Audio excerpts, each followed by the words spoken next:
Andrew Wyatt Pensilvaniyada 1917-ci ildə anadan olmuşdu.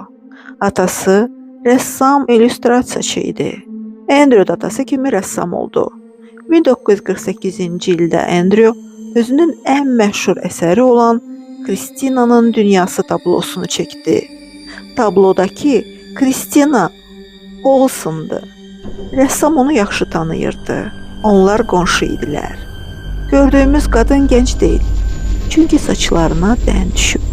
Əlləri çox gərgindir. Barmaqları otlardan bərk yapışıb. Ayaqları isə cansız görünür. Deməli, qarşımızdakı əngəlli bir qadındır. Tabloda parlaq tonlar yoxdur. Kristina 3 yaşı olanda poliomiyelit keçirmişdi.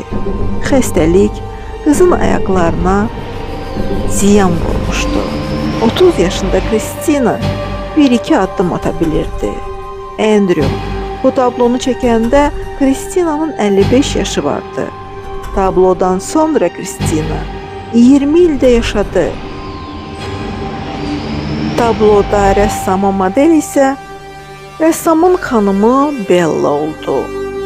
Rəssam deyirdi ki, tablodakı fon üzərində 5 ay çalışıb. Fonu yaratmaq ev tikmək kimi bir şeydi. Rəssam Kristinanı qapı önündə də çəkmişdi. Rəssamın bu əsəri də Kristinaya aiddi. Bir gün mən Kristinanın evində 2-ci mərtəbəyə qalxdım. Bir otağa daxil oldum. Ora çox isti idi.